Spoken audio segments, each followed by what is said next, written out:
வேப்பமர உச்சியில் நின்னு பேயொன்னு ஆடுதுன்னு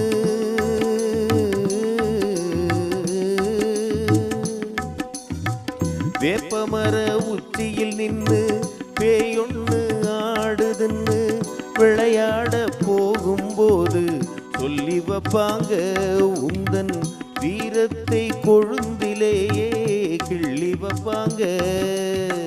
வேலையற்ற வீணர்களின் மூளையற்ற வார்த்தைகளை வேடிக்கையாக கூட நம்பிவிடாதே.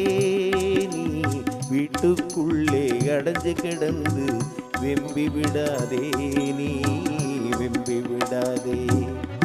சின்ன பயலே சின்ன பயலே செய்தி கேளடா, நான் சொல்ல போற வார்த்தைய நல்லா எண்ணி பாரடா, நீ எண்ணி